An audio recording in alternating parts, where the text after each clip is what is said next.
All right, back to where we were.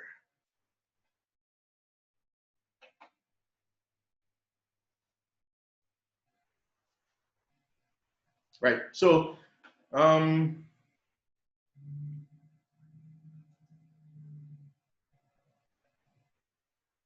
let's see here. Okay, so in 2012, I decided I wanted to do mango orchard, and I was already kind of leaning towards higher density.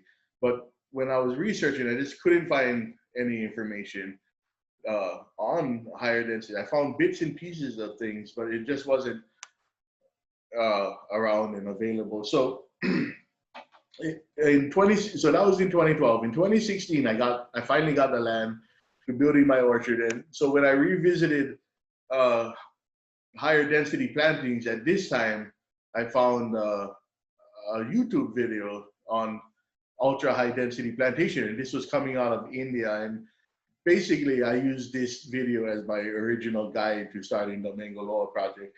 And so the original idea on the Mango Loa Project was to improve Hawaii's mango industry by incorporating the high density plantation techniques. And I originally started by planting a half acre with 300 trees using the ultra high density plantation technique. And then I was originally set to go to India and observe high density orchards in India, and then come back and plant another half acre using what I learned from my trip to India. But when I started planning out my trip to India, I realized that they were just growing or adapting to this ultra high density plantation at the same time that I was going. So I didn't have as much examples to go off in India. So I kind of was feeling that I wouldn't learn as much as I was hoping to by going there. And at the same time, I learned about the open Tatura Trellis system that was coming off out of Australia. So I decided that it would be better spent money if I incorporated the open Tatura Trellis system as well as the ultra high density plantation and compare the two and to see how those two work out. So that's how I got to where I am today, which is in my field, I have 1/2 acre with 310 trees planted in the ultra high density plantation system. And then I have 1/2 acre with 300 trees planted with the open Tatura Trellis system. Actually, the ultra high density system is a little bigger than 1/2 acre, probably 2/3 of an acre. So it's really not, the density is more 550 trees an acre for the ultra high density plantation. Okay, so just a quick overview. The ultra high density plantation technique, I see a misspelling right there. I don't know exactly where it originated from. When I first started researching, the very first examples of a really high density orchard, I found one in Florida where there was an orchard man who was planting 1,000 acres per acre, 1,000 trees per acre. And then I found a report in Hawaii, in Kau, where they had planted 550 trees an acre. This was back in 1995, but I never found any follow-up to those projects, so I couldn't find out what had happened. For the most part, the ultra high density, I attribute it coming out of India because they're putting the most effort into pushing it.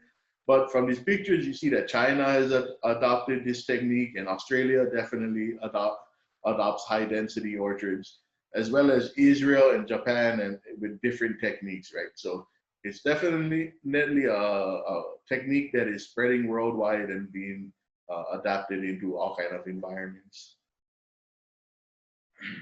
So like I mentioned, my field is, the density is about 550 trees per acre. My spacing is 8 feet by 10 feet, 8 feet in row and 10 feet between rows. The height of the trees, I expect them to be about 6 to 8 feet at maturity. The canopy will be about 6 to 8 feet diameter. And currently the ultra high density field is 3 years old. So they're just getting into the years I expect production on. And then the open Tatura Trellis system is the other system the open Tatura trellis system has been around for about 30 years, and it was originally developed for temperate zone fruits, for apples and pears and plums, and it had done wonderful, I mean, amazing results. They'd 10 times, they'd increased the production by 10 times using the open Tatura trellis system in growing apples. So and up until this point, so now the trellis system is becoming more of the standard in apple growing. And when in studies that compared the production output of the open Tatura trellis system versus, say, the espalier or the fence style trellis system, the open Tatura trellis system has continued consistently outperformed the fence style. So this system was originally developed for apples, but eventually in 2006, so pretty recently, about 15 years ago, farmers in Australia decided to adapt it to tropical fruits. So so really new in its development, and really there isn't very much information that is in print at the moment, you know. So mostly it's just stories and that people are telling. So again, my field is about 600 trees per acre, and the spacing is 8 feet. But then with the open Tatura trellis system, you have double rows that are staggered. So as you can see from this picture, there's one set of trees planted on one side of the trellis, and then another row of trees planted on the other side of the trellis, and they're 8 feet in staggered upon each other. So for one row, I have 60 trees in one row that is 240 feet long. And there's 15 feet from center between the trellises. So 15 feet is about the narrowest you would want to come in with the rows and still be able to, say, drive a tractor through the rows and not have to worry about the posts. So 8 feet in a row, 15 feet between rows, that's the trellises. And the trees are expected to be about 8 feet high and have a span of 8 feet. And the primary design, which we'll talk about later, is the central leader, which is the shape of the tree that we grow it up in. Is there any questions popping up? So when we look at what kind of production we get from these orchards, when a conventional orchard, which I said is about 50 trees per acre, right? A 50 trees per acre is about 25 feet by 25 feet spacing. And a realistic estimate of production from these conventional orchards is 2 to 5 tons per acre. That is a realistic expectation. The Food and Agriculture Organization, they report the global average of mango production is 3.5 tons an acre. India, who is the world's leading producer of mangoes, they have low per acre production of 2.5 tons. And you know, Hawaii's mango industry is really small at the moment, with 270,000 pounds reported in 2017. So that's about what you can expect with planting a mango orchard, 2 to 5 tons per acre. Now, using the ultra high density and the open Tatura trellis system, they're reporting production at about 8 to 12 tons per acre. So 2 to 4 times the amount from the global average, the current average on conventional orchards. And if we look at what is the demand on the per tree, you can see how we get to those numbers. This picture is a 3-year-old kit mango, and this mango is a pretty good producer. Sorry, this mango tree is a pretty good producer, consistent, nice big mangoes, usually over 1 pound, and they flower consistently and fruit every year, right? So at 3 years old, this mango, when it was done flowering, it had about 75 mangoes on it.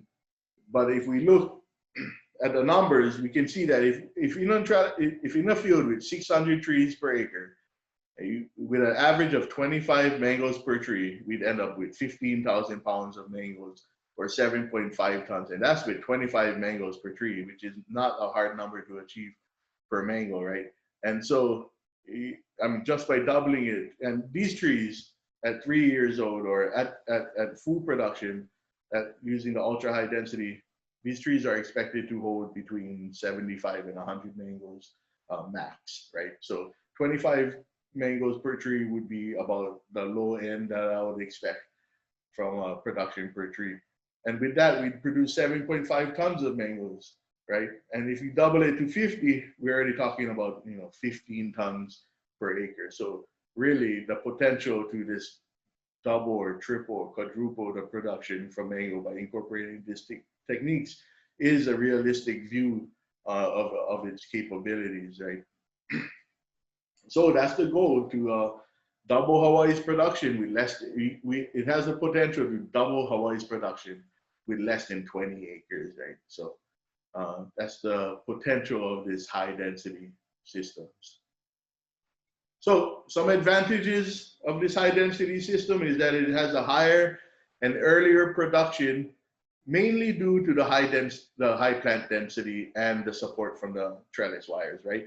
So in 3 years, you'll have, for my field, I'd have 550 trees that I'm harvesting from.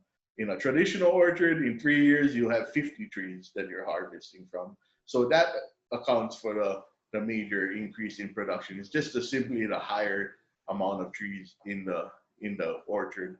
And then the trellis and the support it provides for the tree allows the tree to hold more fruit quicker. So these things allow for a higher and earlier production. There's a potential for higher yields. Like I mentioned, maybe 2 to 4, 5 times the current yields we could increase, but we still needs to be determined. And hopefully, starting next year, I'll start to get production numbers where that'll match its potential. A higher percentage of export quality fruit. Export quality fruit is the highest quality of fruit that you can expect confidence that it's going to be good. And because you're managing and harvesting everything from the ground, you reduce the amount of damage you're causing to the fruits, as well as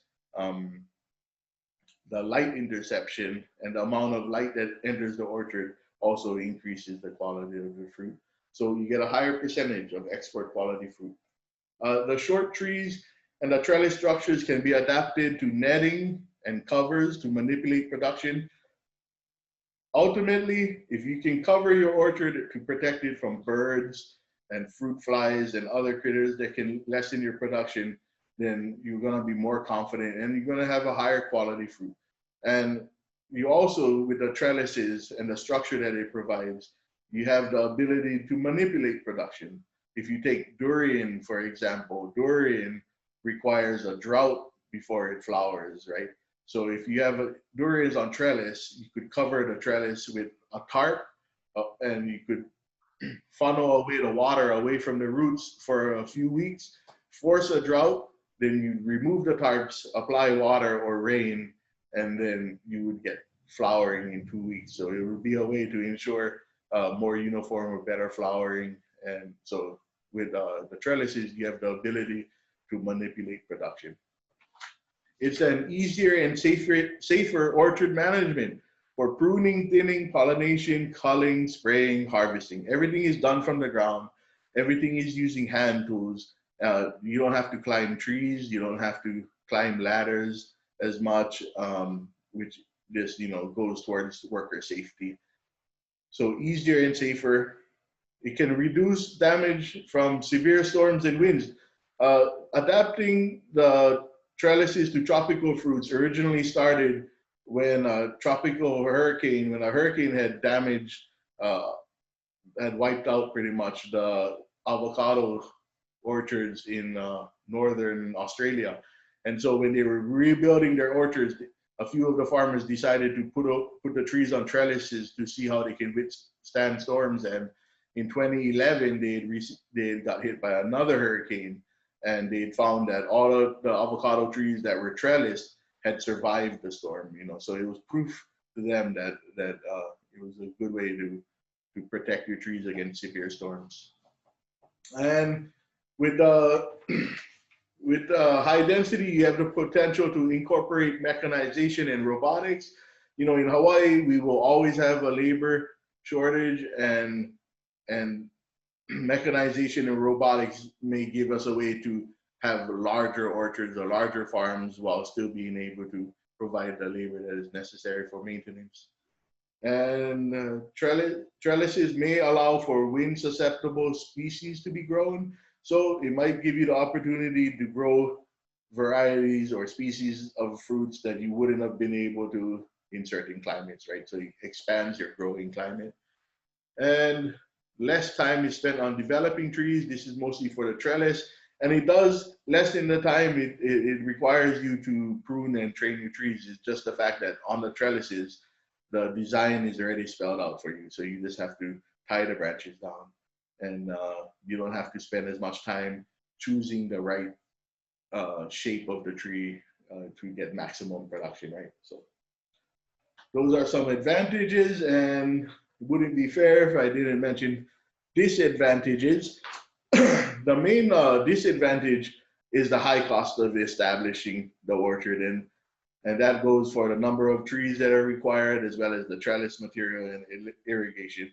So if you're like me, I'm a one-man farmer, and it's just me that does all the work on my farm. So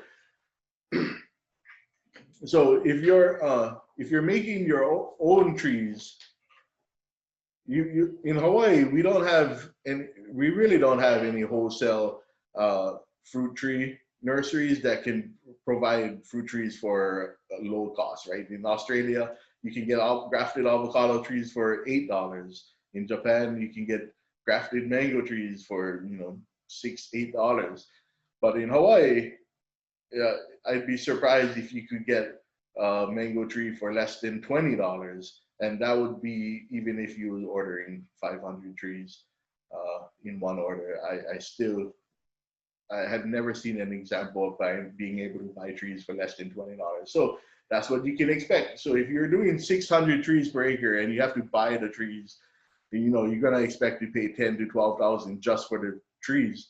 But for the ultra high density plantation technique, if you're grafting all of your own trees and doing all of your own work, then the actual cost of installing the orchard is more around $6,000 to $8,000 per acre, and that's mostly in grafting the trees and taking care of them, as well as the materials for planting the tree, right? But if you include the trellises and the materials into the system, then you can add about $10,000 to $12,000 of material just for the trellis. So the high established upfront cost of establishment is real and it is limiting, but the quicker return, the higher production, higher quality fruit, it'll all even out in the end. And in 10 years, it'll probably have cost you the same than establishing a traditional orchard in the cost of, overall cost of things. So it has a higher upfront cost, but it pays for itself quicker. The trellis structures need maintenance. I'm on the leeward side where it's hot and dry. It doesn't get very much rain.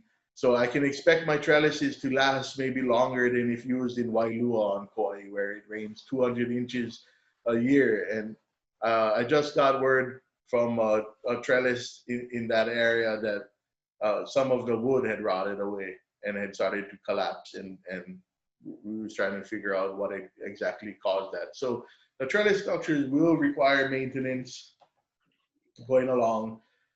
These techniques, these high density techniques, they require open-mindedness to a complete change in orchard management norms, right? Because if you already have an established orchard, you're gonna have a hard time convincing that person to convert into high density. And you're always gonna, no matter what, you're always gonna find people that say that you won't be able to do it or it won't work. So you definitely need that open-mindedness in order to make this happen. Trees are more intensely managed. Pruning 550 trees is gonna take more time than pruning 50 trees, no matter what you do. And on the trellises, it even takes more time. So it is more intense management, especially in the first 2 years, but eventually, but it's easier work and it goes faster. Certain species are not compatible to trellising, and this goes for other species other than mango. An example would be white sapote. When it was put on the trellises, what they found that it couldn't produce enough fruiting wood to make the production worthwhile. So, and sometimes it will require too much pruning, and which will increase vigor and make it harder to manage. So, with more trials, we'll find out that some things do better than others on trellises. Irrigation and good fertigation system are requirements. You definitely need a good irrigation system, and incorporating fertigation would just ensure that you're just more efficient on your production, on your operation. In tropical fruits, there's very little dwarfing rootstock for tropical fruits. Dwarfing rootstock would definitely be beneficial to trellising and high density orchards, but with the lack of dwarfing rootstock, we always forced to maintain small trees through pruning. And ultimately, we need more trials. With more trials, we'll really know what works and what doesn't work. So just more time really to go to before we can get that through.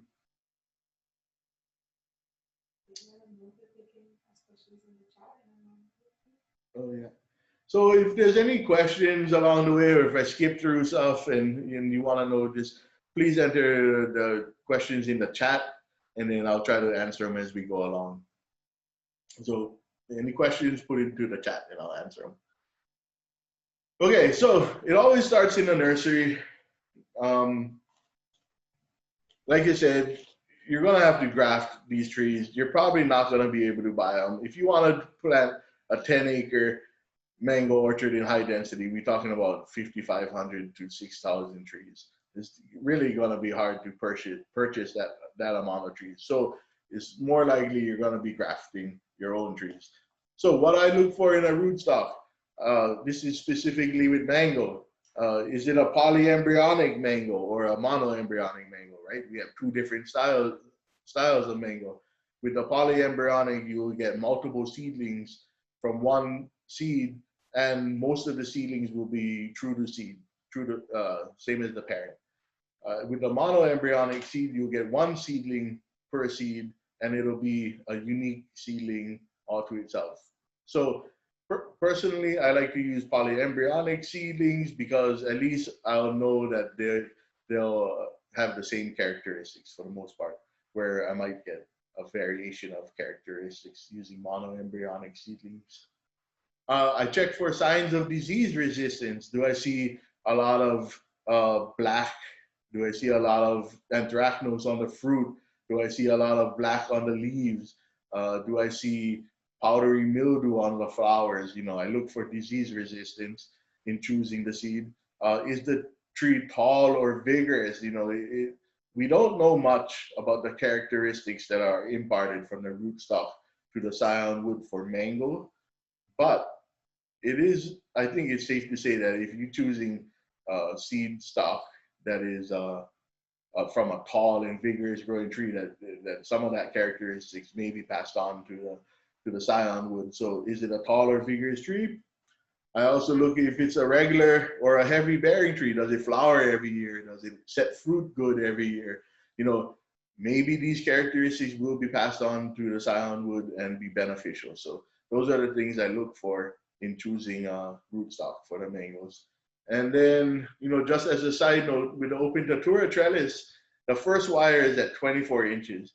And when I was grafting trees for the second half of my project, I didn't have the trellises in mind. So when I started planting, what I found was a lot of my trees had completely missed the first wire of the trellis, and the graft point sometimes was above that first wire. So there was no way for me to prune below it and get the grafted tree right. So if you miss the bottom wire on my trellis, which has 5 wires, you automatically reducing your production by 20%, right? So it is important that you keep your grafts low. 18 inches is already a high graft. I like to keep my grafts mostly at below 6 inches and below 12 inches, but occasionally I end up grafting high, and in this case, it had bad effects for the trellis. So 2 questions.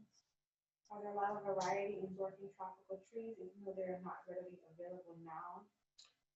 Somebody asked if there was varieties of dwarf tropical fruit trees, and there really isn't very many varieties in any species of tropical fruits. The one exception is citrus, which we know everything about, and we know and they do have dwarfing varieties. But as far as mango, avocado, every now and then you hear people mention dwarf avocado tree or dwarf mango tree, but it's not true dwarfs, and a lot of times you don't get that dwarfing characteristic passed on from the rootstock to the scion wood.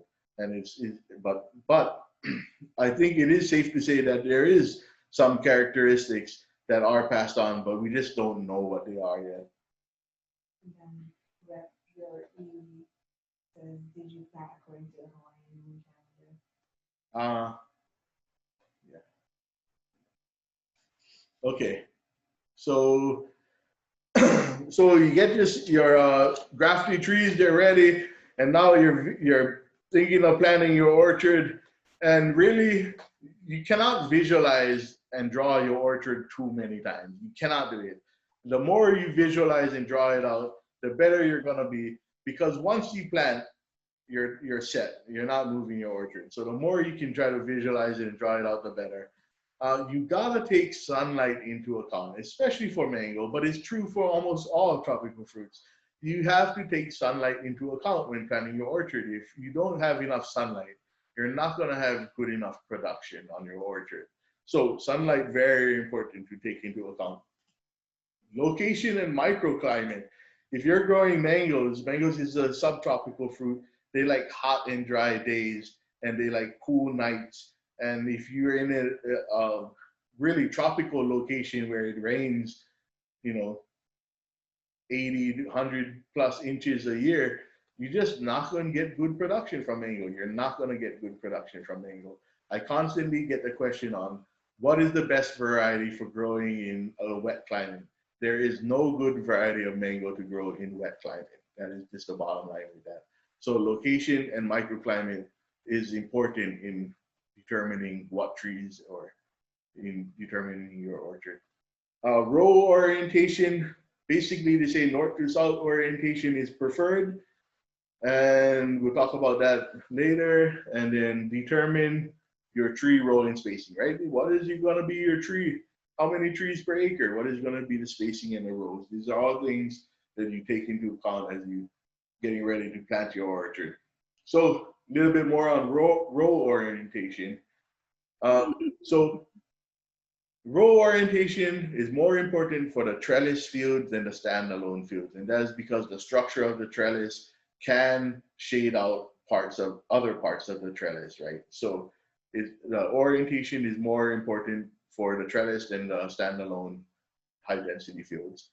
North to south orientation allows for a more even light distribution on both sides of the orchard, right? The sun comes up on the east side, then goes directly overhead, and then finishes on the west side, and it gets a complete coverage throughout the day of sunlight. So that's why they say north to south orientation is better. However, the differences in the orientation may be less the closer you get to the equator, because our sun doesn't go as much south, or it doesn't go as much north as in other places of the world, right? The closer to the equator you are, the less difference there is between the length of day between summer and winter. And tall trellises above 8 feet and with really close plantings have the tendency to shade out the other side of the trellis. So that is so that can be alleviated by keeping the trellises a little bit shorter and the densities a little bit more open. And following slopes and contours is more important than the direction of your trellis. So if you're dealing with heavy slopes or contours, that's the direction that your trellis is going to go in. You're not going to plant a trellis downhill, right? So slopes and contours are more important. And then we look at the tree requirements per density, right? So with the ultra high density plantation techniques, if I did 8 by 10 feet, which is about 550 trees. But But what if you can get the same production by planting at a 10 by 10 feet density and use, which will require 110 trees less, right? So finding that optimal density that will give you the max production while limiting the amount of resources necessary for establishing the orchard is critical. At this point, I feel that 8 by 10 is a really good density to work with.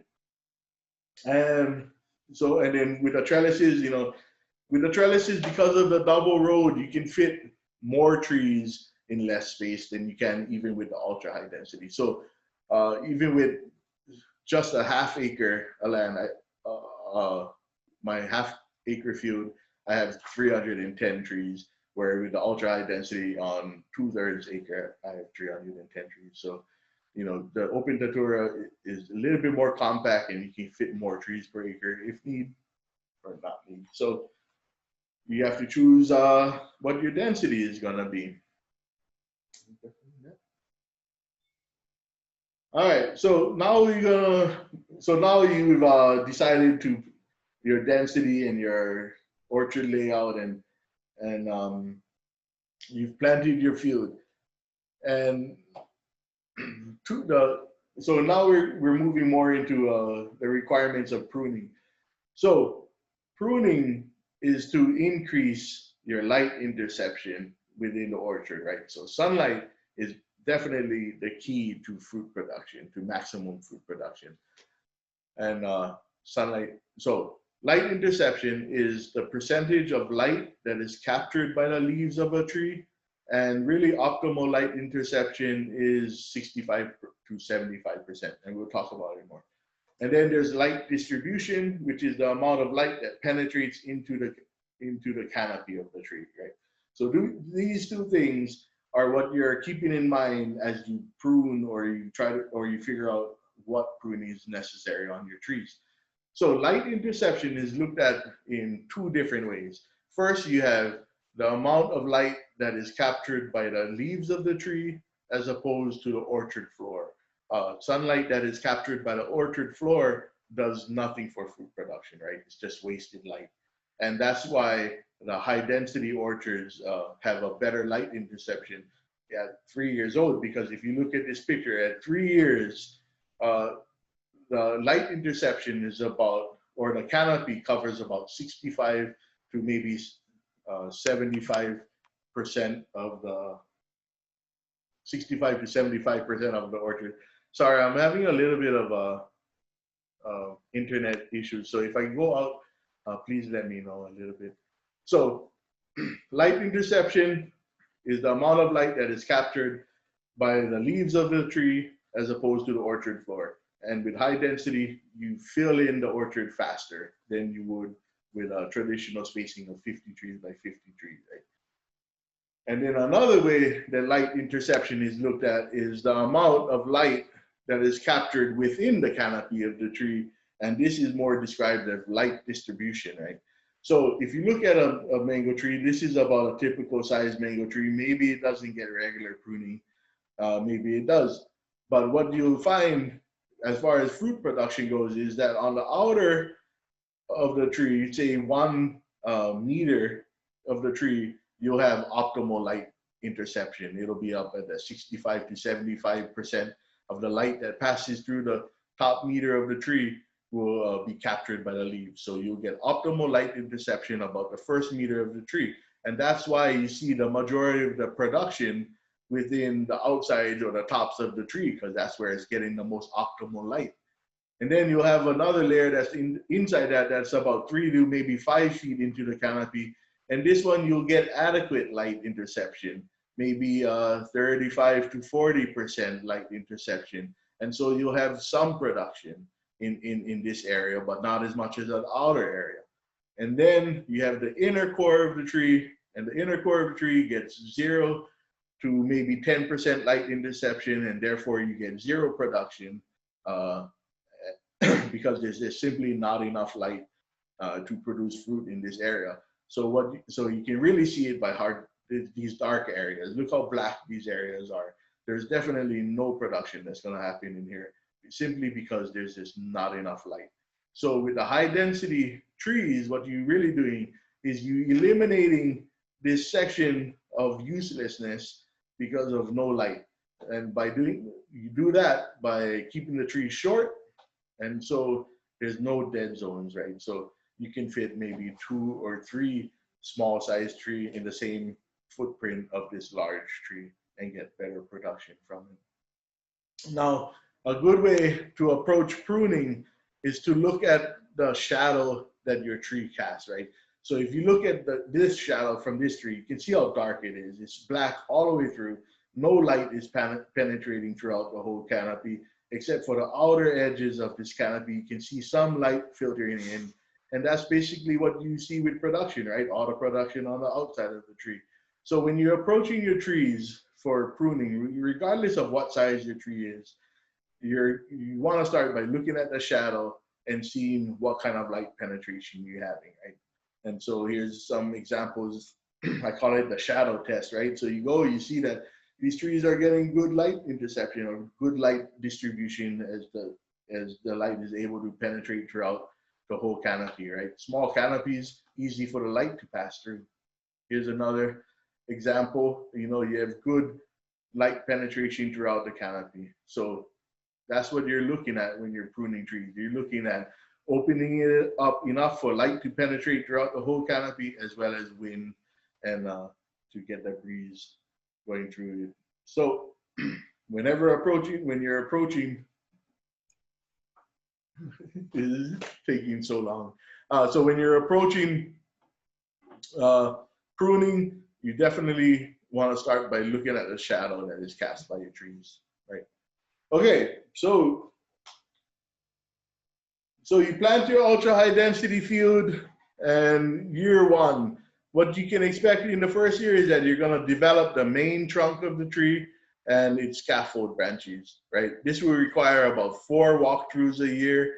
Each walkthrough would take 0 to 2 minutes per tree. It really takes closer to 0 to 30 seconds per tree over its first year, because all you're going to do is top or tip. At this point, you don't have to spend too much time selecting branches. At the end of the first year, your trees will be 4 to 6 feet tall, and the canopy will just be filling in, right? And so this is a typical, let's say, the mango crown, right? This is the whirl of shoots that pop up from the mango. So in establishing, you have the main trunk, and then how I would approach this is I would take off the terminal bud, and then I would thin out the side shoots to 2, 3, or 4. I typically would go with 4, unless I can only do 3 or I can only do 2, right? So, but I won't leave more than 4 for the scaffold branches. So you take off the terminal and you go from, and that's basically all you pretty much do for the whole year. So at the end of the year, you end up with trees that are about 4 to 6 feet tall. They have just the start of their scaffold branches, and just the beginning of the canopy is forming. And then at the second year, your priority is to develop the canopy. So basically, you're not really pruning, you're more just tipping and encouraging the canopy to fill out. And this will require 4 to 6 walkthroughs a year. And now you'll have to pay a little bit more attention onto your limb selection or the removal of extra shoots. And so it'll take you 1 to 3 minutes per tree to go through your orchard. And by the end of the first year, by the end of the second year, this is about typical of what your trees would look like. At this point, you would be ready to let this tree to flower. And up until this point, you're gonna want to pick flowers off of your trees, because your trees will be small. And if you're in an area like me where we have a lot of wild pigs, if your tree has fruits that are only 1, 2 feet off the ground, the pigs are gonna eat them all. They're gonna eat every single fruit. But in eating the fruit, they're gonna also break your trees in half, or they're gonna break your branches off. And so this is a real good reason to want to remove your flowers and remove fruiting over the first 2 years, because the trees are just too short and they're just too easy to break. So that's the end of the second year. By the third year, you should have your main trunk set at about 3 feet.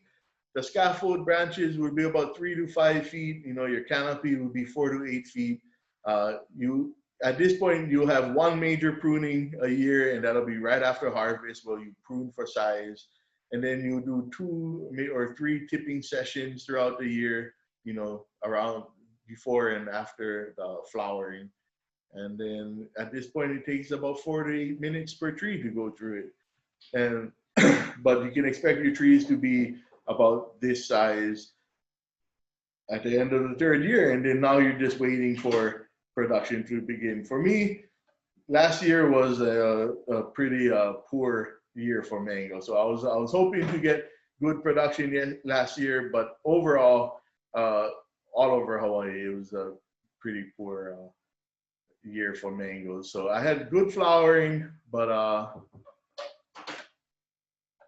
also had a lot of pig damage. So this year, my goal is to get in my fence line, and then I don't have to share so much with the wild pigs. So this is what you can expect after 3 years. This is the Namdak Mai. Like you said, Namdak Mai is kind of like a semi-dwarf tree. It's really slow growing. In these 3 years, I haven't had to prune any of my Namdak Mai for height. I only had to prune it to try to thin out the canopy. I'll prune this tree, and then it'll flush and fill in the canopy in one flush, just like it looks right now. So the challenge is to just get it thin enough, right? But nice big tree. So that is ultra high density. It's fairly simple. There's very little difference between an ultra high density and a traditional orchard, except that you're planting 550 trees on that acre instead of 50 trees. Right? Everything else is pretty straightforward and standard, and the ultra high density. And then we have the open Tatura Trellis system. So again, you install your orchard. For more detail, I have references at the end of this that'll give you more details on the actual building of the trellises, and as well as I have videos that go into better detail on actually building the trellises. So you plant your you build your trellis, you plant your trees. This is what you can look forward to in the first year. You're gonna have 4 walkthroughs in that year. It's gonna take you 0 to 3 minutes per tree. A lot of the trees you'll just be securing the main stem to the bottom wire. You know, you have no development yet. And the trees at the end of the first year, they're usually about 4 to 6 feet tall with just maybe 1 or 2 wires that 1 or 2 branches tied to the wires. So your goal with the open Tatura trellis, and any trellis really, is to create a flat 2-dimensional canopy. And the flat 2-dimensional canopy, and especially with the V trellis, what you end up getting is a better light interception because of the angle that is hitting. So your goal all along is to create that 2-dimensional flat canopy. So if we can go back just a step, if we use this picture to kind of see how the light and how row orientation is affected by the sun moving through the orchard. If the row is orientated north to south, and we're looking at it like that, then the sun will come up here on the east side, right? It'll pass over the orchard, capturing the east side of the orchard, and it'll go over the middle, which will give good sunlight straight down, and then it'll pass to the west side of the orchard, giving the west side sunlight, right? And at this point, when the sun is on the west side, it may have some tendencies to sunburn this side of the orchard and shade out the other side of the orchard, right? So that is one of the limitations of going north to south. But overall, they say by passing this way, it provides better light distribution throughout the orchard. Whereas if you had an east to west orientation, then basically during the equinox months, the sun will pass directly over the orchard like this, and it'll give good coverage over the orchard. But in the winter months, it'll pass to the south like this, and then it'll provide less sunlight to the northern side and more sunlight to the southern side. And then in the northern, in the summer solstice time, it'll pass to the north where it'll give good light to the north face of the trellis, but it'll shade out the south face of the trellis. And that's kind of why they say the north to south orientation is better than the east to west. Okay, so flat canopy. Fertigation. What is your schedule for fertilizing and amendments, and what do you use? Yeah. Okay. So you plant your trees. Now you have to determine what shape or what style you're gonna shape your trees into. So basically for mangoes, I use the central leader style, and the central leader is right here where you have the leader going up, and then you have lateral branches that are being attached to the wires growing laterally, right? And that is the central leaders style. And here is the leader on the orchard, and this guy right here is the most important part of this technique, because this leader is gonna regulate the vigor on your tree. If you have a clearly established leader, then it'll reduce the vigor in other branches. And if you don't have a clearly established leader, then what's gonna happen is other branches and other laterals is gonna start competing for that dominance, and it's gonna increase the vigor in your orchard, and you're gonna have a hard time managing the growth. So it's important that you have a clear leader when you're establishing the growth, and it'll regulate the vigor in it. So it's really important that leader, right? Another shape that I'm starting to use more and more is the fan shape, simply because some varieties don't bend as easily, or their limbs are more rigid, or they don't get as long as some other ones. And so it might be just easier to shape it in the fan shape. And really, mango naturally grows in a fan shape, so it doesn't take much to utilize this shape. These other two pictures are more cautionary pictures. If you're planting a mango tree with 2 leaders like this, and you try to attach them to the wires, what you're gonna find is that you're gonna split the tree in half a lot of the times. So you gotta keep that in mind. Either remove one of the limbs and then retrain the remaining limb to become the leader, and in the central leader style. Or in my case, I converted it to fan shape using this style. And then I had this one right here, this U shape. I had this happen to a number of trees. I had this happen to sorry, one second. So I had this happen where I tied down the branches here, but wasn't able to get to the pruning in time. And what happened was the limbs just did a 90-degree and just went straight up. And at this point, you lose all that time trying to reshape the tree into the shape that you would like it to be. Okay, so here are the shapes that I'm working with. For the most part, this is the central leader, and this is pretty much the height of my trees at the moment on the trellises. So they're 2 years old. They're just on the 4th wire, where I'm just starting to train branches on the 4th wire, and it had just reached the 5th wire, but not above it yet. And that's pretty much the most growth I have on my trees. So this is the central leader. As you can see, it goes up, and this one is the fan shape. And so you can see I had a double leader on it, and instead of reshaping it as a central leader, I just let it play out and went for more of a fan shape. And then this is the example of the U-shaped one that I was talking about. I tied down the limbs, but then I hadn't gotten to it in a couple months. And for this variety, mostly only this variety, this is the kit mango. This variety just goes, if you let it happen, it just will go straight up from that point. And then you'll lose all that time because you have to either prune it back and reestablish the leader, or for me, I let it grow out and I'm gonna set it as 2 leaders and see how that does. Maybe it'll do good, maybe it won't do good, but everything is still learning process, right? Couple things to pay attention to, rules you can say on establishing the trees is the 3-to-1 rule, and that says that the lateral branches should be 1/3 or less the size of the diameter of the central leader. This is way easier said than done.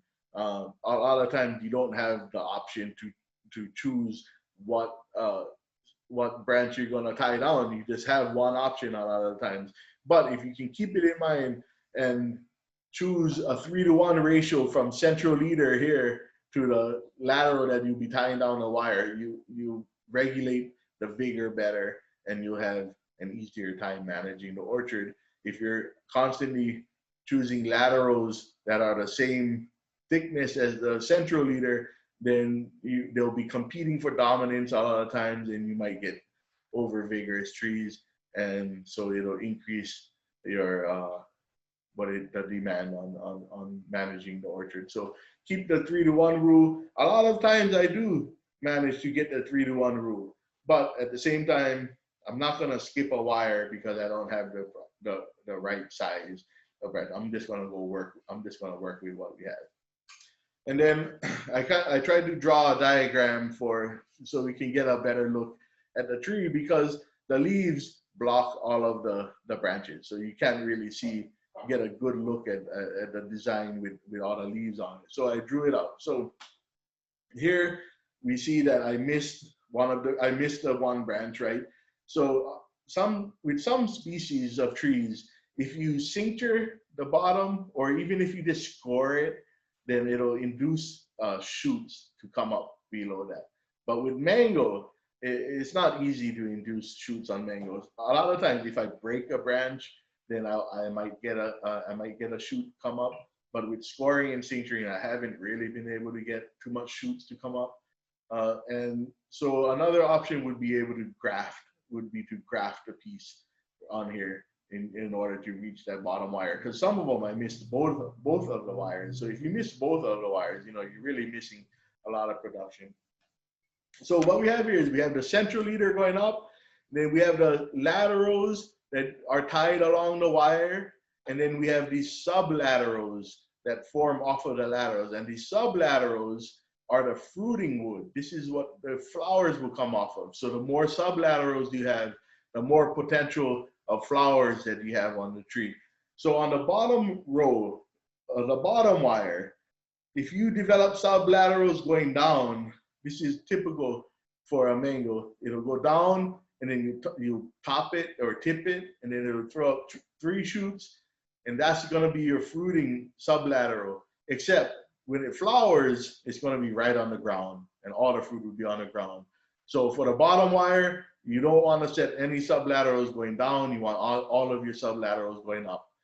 And now, as the sublateral grows, you're going to also be winding the branch around the wire. So you're not going to just be attaching the wire, the branch to the wire. You're going to actually be twisting it, winding it around the wire.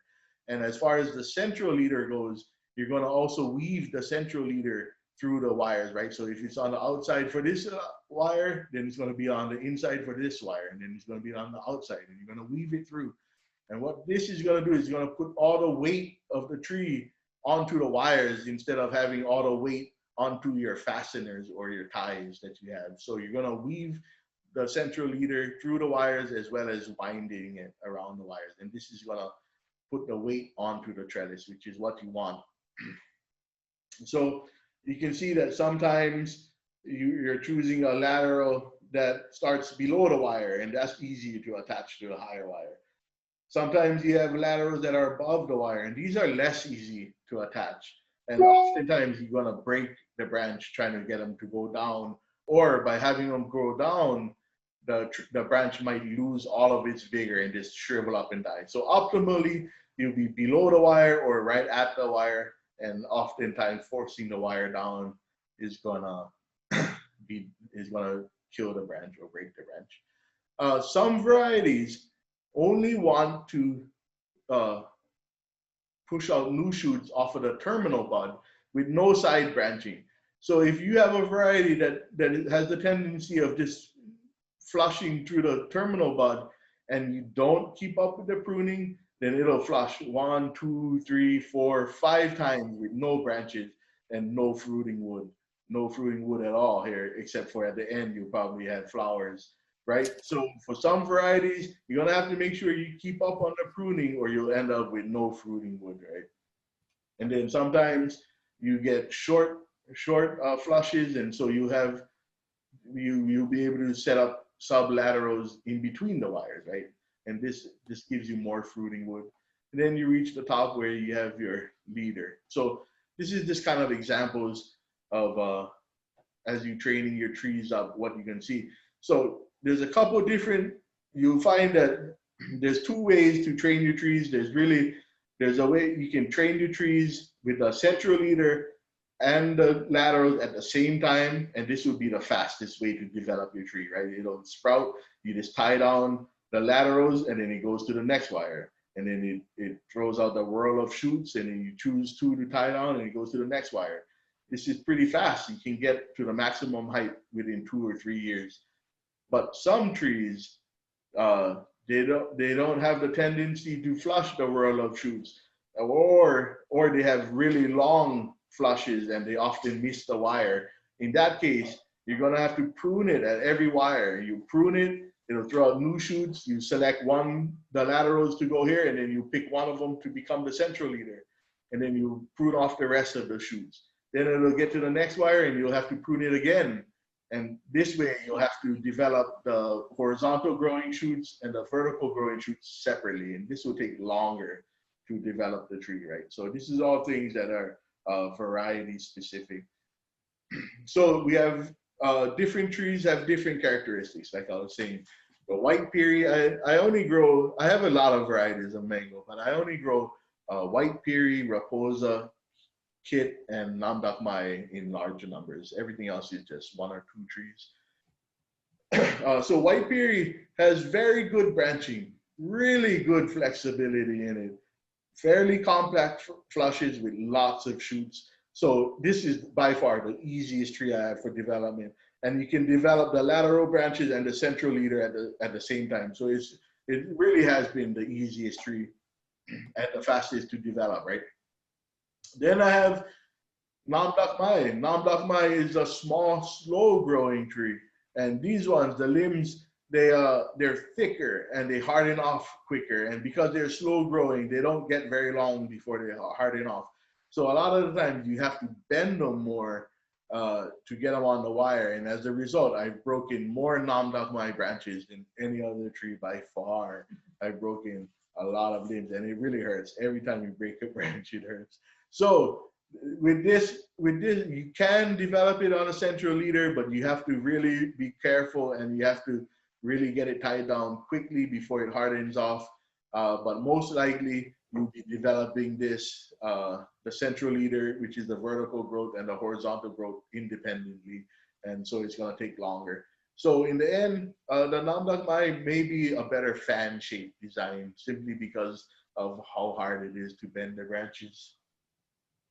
And then like the kit variety, this one is a vigorous, upright growing tree. It just wants to grow straight up all the time.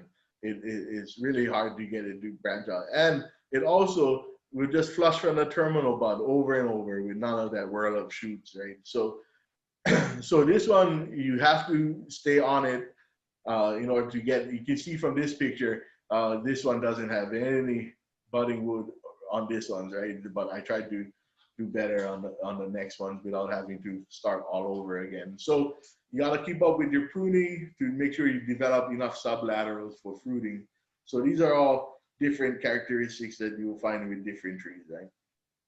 And so we have, like I said, if you try to force a branch where it doesn't want to go, chances are you're going to break it.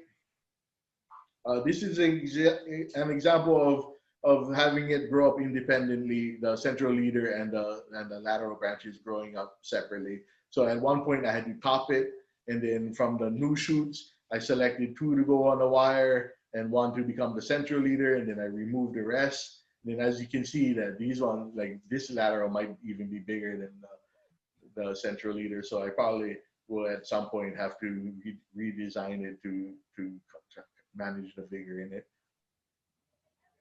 you're gonna notice that the trees will absorb the wires eventually, and the trees will provide some of the weight bearing instead of just having all the weight on the posts of the trellis, right? And so you'll see the wire start to get absorbed into the tree. I don't think it damages the tree much when it does that, and but fairly common.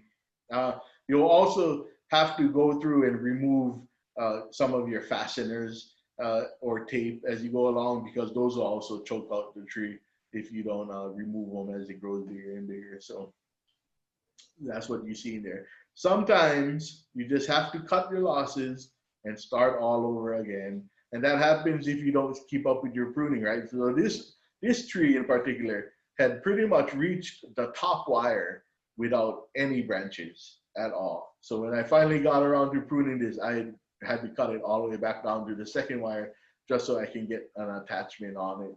And you can see on these bottom ones, they have no fruiting branches on it. So, you know, the example of letting things get away from you. And then again, if you have a double leader and you try to get them on wires, chances are you're gonna split them in half. This one I tied back up and got it to heal, and so it's doing pretty well now that it's healed up. But this will happen more times than not if you try to force it.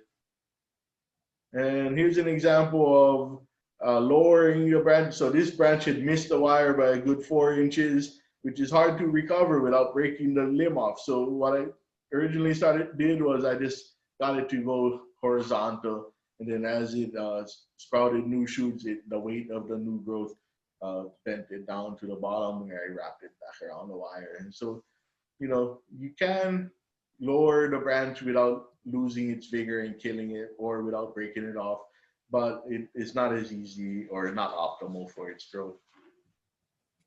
And so here's an example of the flowering that happened. So here we have a sublateral going up with the flower. Here's another sublateral here, and another one here. And so pretty much all along the whole lateral, we have flowering going on. And this is probably taken about last week. This picture was taken last week. Right now I have heavy flowering with with white piri.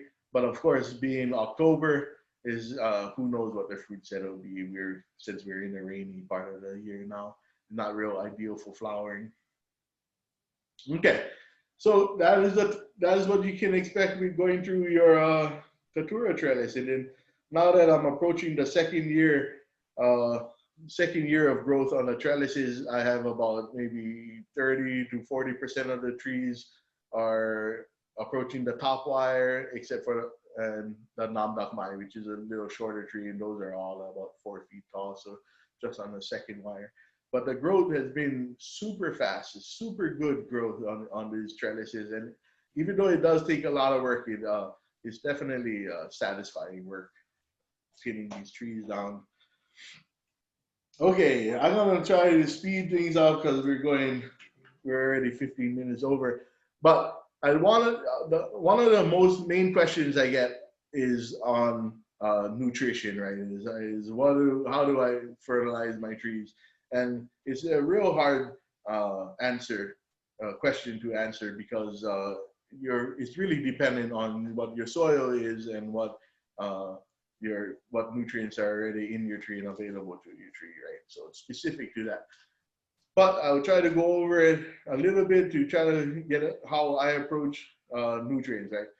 It all starts with understanding what the mango growth cycle is. So basically, at its simplest, you have a harvest, and then right after the harvest, you'll end up with a leaf flush and then a root flush. Then it'll go into a small dormancy period, and then it'll come out of the dormancy by developing its buds, which will turn into flowers. Then it'll start its fruit development all the way to harvest, right? And that is the most simplest growth cycle of the mango tree. A little bit more specific, if you follow this green line, you harvest, and then what you have is a big leaf flush. And then it goes into the dormancy period. And then you have a little leaf flush, and another small leaf flush here, and then no more leaf flushes for the rest of the year. If you follow this brown line, this is the root flush. The root flush happens right after the leaf flush and right before the dormancy period, and then we get no flushes, no root flush during the flowering stages. Then after the flowering stages, we get small little root flushes throughout the year, right? And then this yellow line, this is the bud development. The red line is the flowering, and then here we have the fruit development as it goes up, right? As the fruit gets bigger, and then we harvest. So it's important to know, the more specific you know on the growth cycle, the more ability you'll have to time your applications of fertilizer, because timing your fertilizer can be just as important as applying a fertilizer, right? Okay, so it starts with a soil and tissue sample. If you don't do a soil test or a tissue test, you just won't know what your plant needs, and so you're only guessing, right? A typical soil sample, it'll test for the macronutrients minus nitrogen. You can do nitrogen, but nitrogen moves in and out of soil and in and out of plants so fast that what's there today, it might not be there tomorrow. So you don't get that great information by nitrogen. But you get all your micronutrients and some of your macronutrients, as well as your pH of the soil. And then you have a baseline on how to approach your fertilizing, and the same with the tissue analysis. If you don't know how much nutrients are in your plant, then you don't know what is lacking, right? So it always starts with a soil and tissue sample. So all elements are important, and these are a few: the macronutrients and the micronutrients, all important for healthy plant growth. But for mango, there are 4 key nutrients for optimal mango growth, and that is nitrogen, potassium, calcium, and boron. And it's important to have these balanced properly in order to get good growth, right? So we'll talk a little bit about these. For nitrogen, the most important element for growth, nitrogen is the most important element for growth, yield, and fruit quality. It affects flush, flowers, fruits, and roots. Yeah, nitrogen increases tree vigor, stimulates flowering in combination with potassium. It improves fruit set, retention, and yield, and increases fruit size and Brix level. And also, nitrogen influences the levels of other nutrients in the plant. So by far, nitrogen is the most important nutrient for tree development. On the flip side, excessive nitrogen or nitrogen applied at the wrong timing will have the most adverse effects. You'll have early fruit set, which if it's at the wrong time of the year, it'll just be ruined by the weather. Excessive nitrogen will lead to excessive leaf growth and limb growth, which is the opposite of what you're trying to accomplish, right? You want to have more energy put into fruit development than into leaf and limb growth, right? And so excess nitrogen will lead to that. Excess nitrogen will redirect calcium from the fruit to the leaves of the tree, which will cause inferior fruit development. Post-harvest, so after you harvest, you can expect that you'll have green ripe fruit with less blush. You'll have softer fruit, increased rot, and internal disorders like jelly seed, soft nose, stem, and cavity, which are all fairly common internal disorders with mango. On the other hand, mango trees are good at finding its own nutrients, and oftentimes you don't have to add any nitrogen to your tree during its once it's mature. But if you do add nitrogen, you should make sure that it is timed with the pruning and the first leaf flush following, and usually no more than 2% nitrogen. So typically you'd use something with 0 nitrogen, but if you gotta, maybe just 2% nitrogen at the most, right? So that's nitrogen. Potassium, required for cell division and expansion during growth. It controls plant water uptake, including the uptake of other nutrients, right? So this is how nutrients gets moved around the plant and into the fruits and other areas of the plant, is through the potassium. and it helps move sugars around the plant. Potassium can increase fruit size, flavor, skin, flesh color, and on a side note, it also slows the growth of powdery mildew when applied as a foliar spray. Applications of potassium should be timed with post-harvest, flowering, and fruit filling. So apply in several small doses, maybe one dose of granular fertilizer, maybe another dose of foliar spray, timed with different growth periods in the tree. Calcium. Calcium is the essential for growing roots, leaves, flowers, and pollen tubes. It keeps cell walls elastic and allows cells to expand as they grow. A lot of time, cracked fruits can be calcium deficiency if it's not inconsistent water. Important for fruit firmness, shelf life, and internal fruit quality. So any of the internal fruit quality like jelly seed or soft nose or empty cavities along the seed is usually a result of calcium deficiency. So when you see it because of excessive nitrogen, it's because the excess nitrogen had drawn the calcium out of the fruit and into the leaves, which had caused calcium deficiency in the fruit.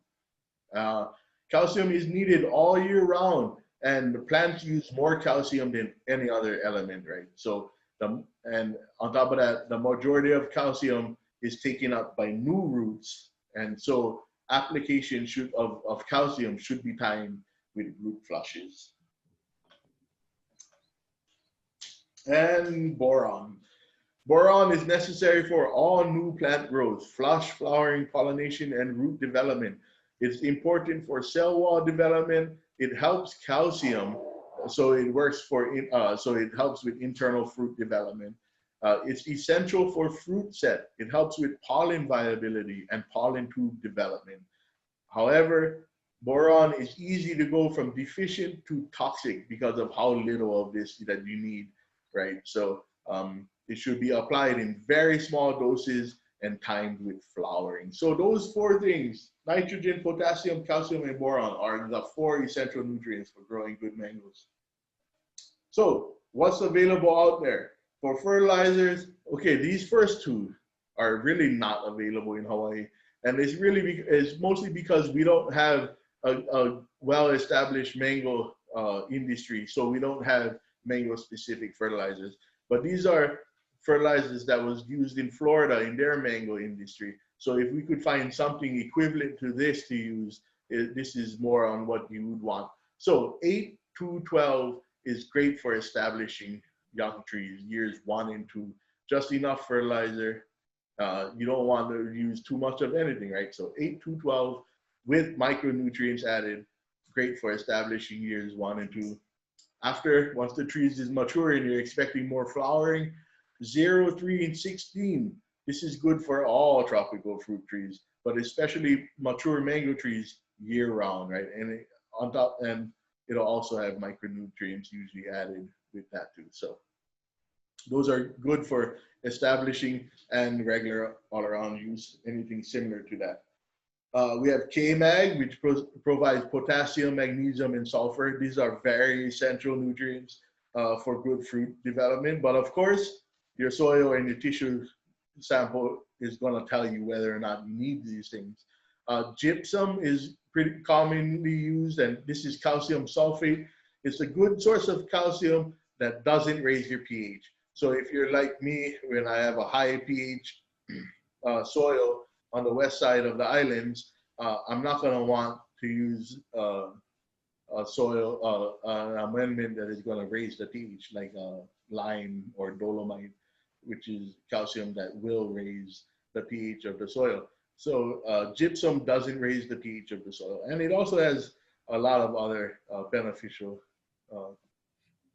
qualities as well. And then again, if you have high calcium in your soil, like I also have high calcium in my soil, then you don't want to add gypsum. You don't want to add calcium if you already have a ton of calcium in your soil. Then there's sulfur. Sulfur is a secondary macronutrient and very important to good fruit development. It'll lower the pH in the soil, and it also helps to dissolve the calcium in the soil, which creates calcium sulfate or gypsum, right? So if you're in a high pH environment, then you'll want to you may have to spread sulfur pellets to lower the pH so that you can get good uptake of your micronutrients, or you're gonna have to apply micronutrients using foliar sprays throughout the year. And then another good one that is also easily available in Hawaii that you can find different brands of kelp extract. The one I use is 0.5 nitrogen, 0 phosphorus, and 17 potassium. It has no micronutrients in it. And so it provides nutrients, and kelp extract has shown to slow down growth of fungi, right? So this is, you know, this basic things that you can use in applying fertilizer. You'll have a good success with using organic fertilizers because they're often slow release and low in the nutrients, right? So you don't have to worry about over fertilizing as much with organic fertilizers. But then, as well as organic fertilizers are often lacking the micronutrients. So if you are using all organic fertilizers, then you are going to have to supplement with micronutrients in order to get that well-roundedness. And so these are some of the things I use. This is this is the kelp extract that I use, and I have used this micronutrients. This is for a foliar feed.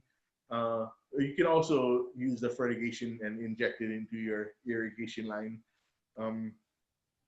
I've used this 41040 for fruiting, right? And it has that low nitrogen. This is when I was kind of seeing what was available out there with low nitrogen. And then I first started, I used Peter's Triple 20, which is way too much of everything. But it was what I could find at the time. And I used it, and the trees grew excellent using this Triple 20. But you know, your whole goal is to limit the amount of vigor in the orchard. So if you're using a fertilizer with 20% nitrogen, even if it's the first or second year of growth, you know, you're gonna just get too much growth out of your trees. And so starting off with something smaller, if you can't find anything really light, a good 888 organic works perfect fine, but if you can find a 666, it's even better, right? So, and then last, I'll just talk a little bit of powdery mildew and anthracnose, right? So the best combat against powdery mildew and anthracnose is simply planting varieties that is more resistant to powdery mildew and anthracnose. And in fact, and nothing can beat sunshine and wind for combating some of these things. So if you're just in an area that is too wet and too humid, then anthracnose is always going to be a problem no matter what you use, no matter what fertilizers or anything. So sunshine and wind and the right environment is the best, and the right variety selection is the best for powdery mildew and anthracnose. However, there are a few things that work good, and on the dry side of the islands where it is optimal for growing mango, powdery mildew is the major fungus that affects fruit set, because it's never flowering that's the problem. We never have a problem with flowering. It's always the fruit set that is the problem, and is often limited by powdery mildew.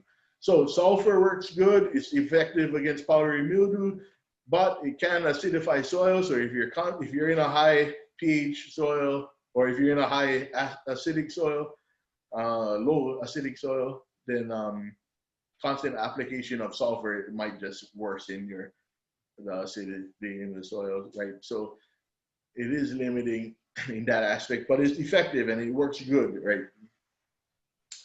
Kelp extract also has some kind of reduced fungus. So with kelp extract, you would get a nutrient as well as a little bit of powdery mildew resistance on it.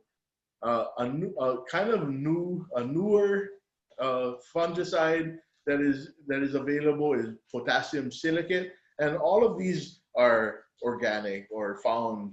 They're organic forms of all of these chemicals, right? So potassium silicate is an organic chemical. The brand name that I use is Sil Matrix, and basically it it works great as a fungicide, and it doesn't affect the pH as much. And silicates, they strengthen the cell walls of plants, and they stiffen the wood, and they make them a little bit more resistant to outside infections. That's one of the side effects of using potassium silicates, aside that it works great as a fungicide. But like most of these things I'm mentioning, they require agitation, right? So it's not really good for or effective as home use, but because you're gonna need an agitator of some, or you're gonna be dancing in your field trying to shake up your backpack sprayer and keep things agitated as you go along. So keep that in mind. Copper is good. The one that I'm really talking about is red copper or cuprous oxide, as opposed to copper sulfate, which is more readily available. But cuprous oxide also works well as a nutrient, as well as a fungicide against anthracnose. But keep in mind that copper sterilizes the pollen in flower. So if you're spraying on completely open flowers, it is going to affect the fruit set. But if you're spraying before the flowers emerge, then pretty effective use to add copper nutrient and a fungicide. And and then just to mention another foliar, Brexo is a company, I think, in Italy, and they have a bunch of foliar applications that they developed. And this one is a foliar feeding of calcium plus boron, which are both necessary during the flowering stages. So if you wanted to put together a good, fairly mild fungicide nutrient mix that you could apply to your mango trees, you could mix all four of these things. You don't want to really mix the sulfur because it'll change the pH of the mix, which might make some of the nutrients unavailable. But you can mix these four things: the kelp extract, the potassium silicate, copper, and a Brexo. You can mix those into one and have a pretty good fungicide nutrient that is fairly mild on your mango trees and organic at the same time. And so you can apply that, and it works great for powdery mildew. And so that's about it. And what else I'd like to mention is these references.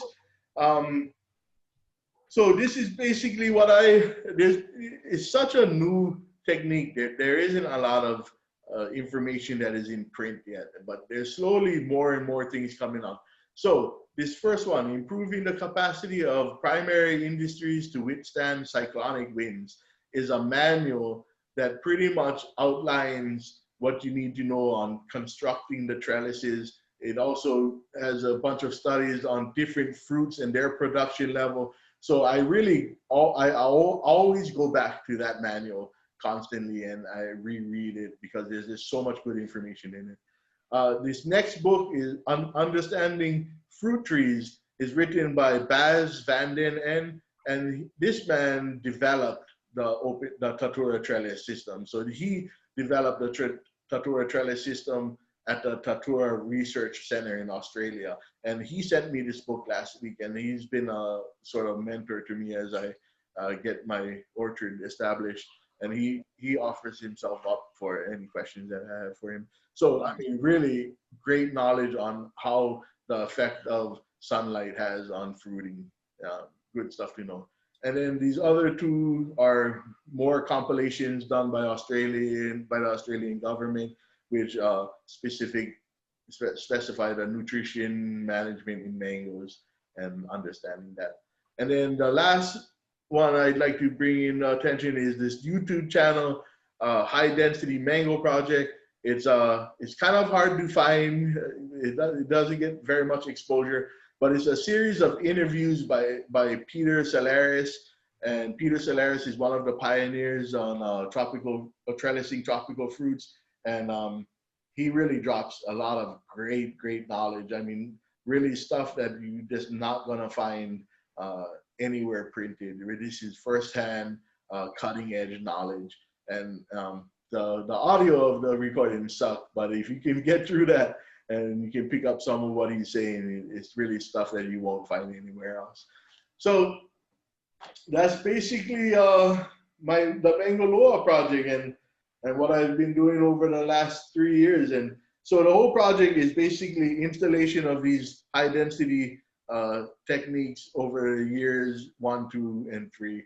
And sadly, it doesn't really carry me into the production. So I can't really tell you what the production is like, but hopefully I can carry on with this project for the next 3 years, and I can start to go more in, and I'll start to be able to report more onto the production. So yeah, that's mine.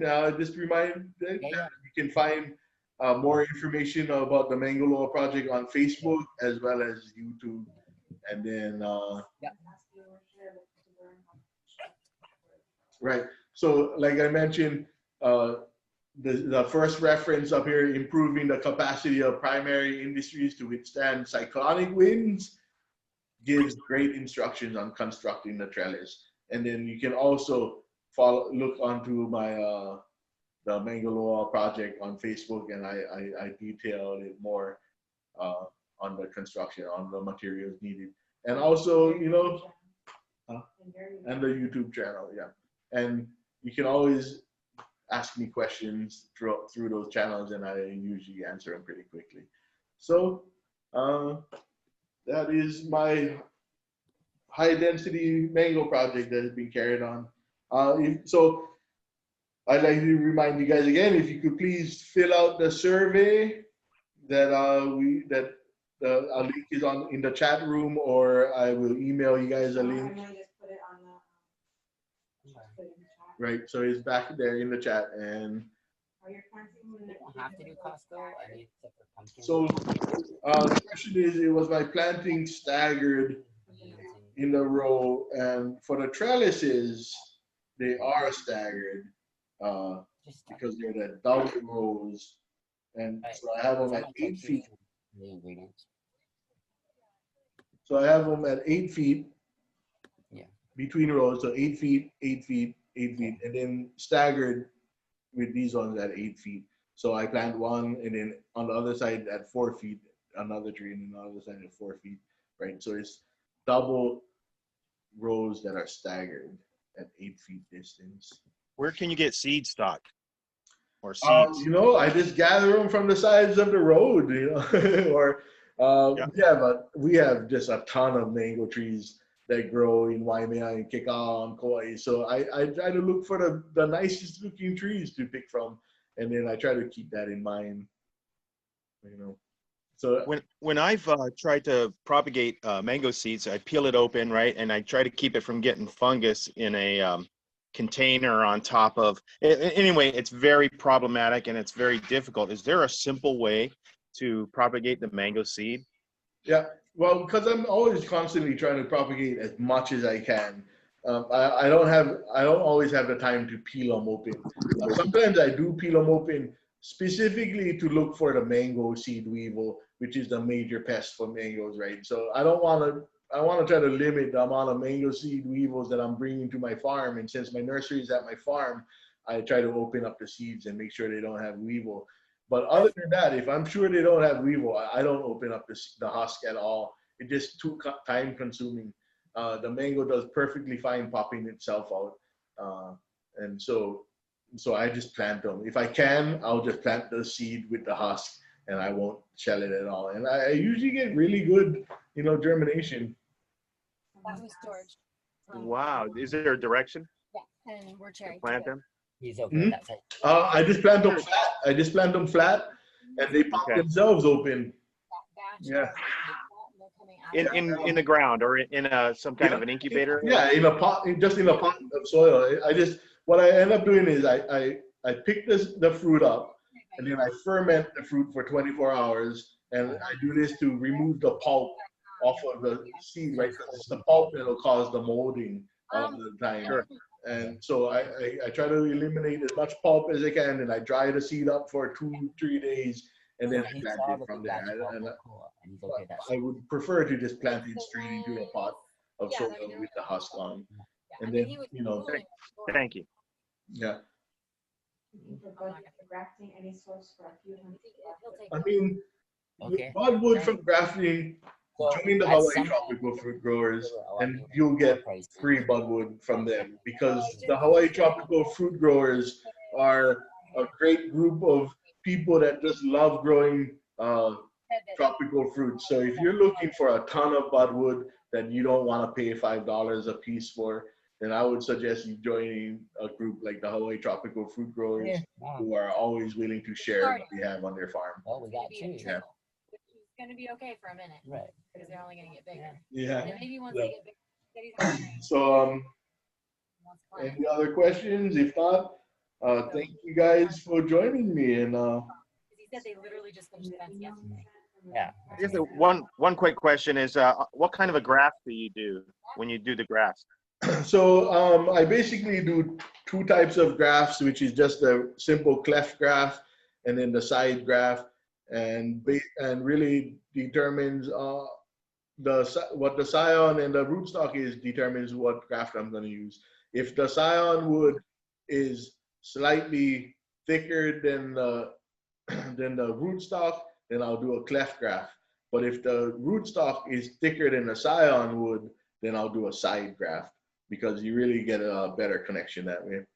And Sure. that's I don't do any other grafts. There's no other reason to do any other grafts for that And- particular reason. And you said to hit the wire, you do your grafts at about 8 inches. Yeah. I like to keep them below below 12 inches. Worth to say. Very cool. Very cool. Thank you so much. Yeah. Thanks for joining us.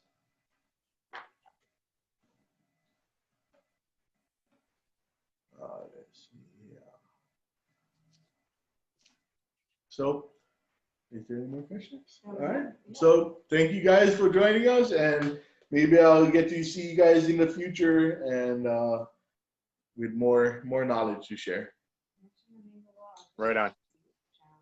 Right. And like I mentioned earlier, I have a bunch of videos on YouTube, as well as the Mango Loa Project on Facebook, which has a lot of more details. Thank you. Thank you. Yeah, thank you guys. Thank you. Mahalo.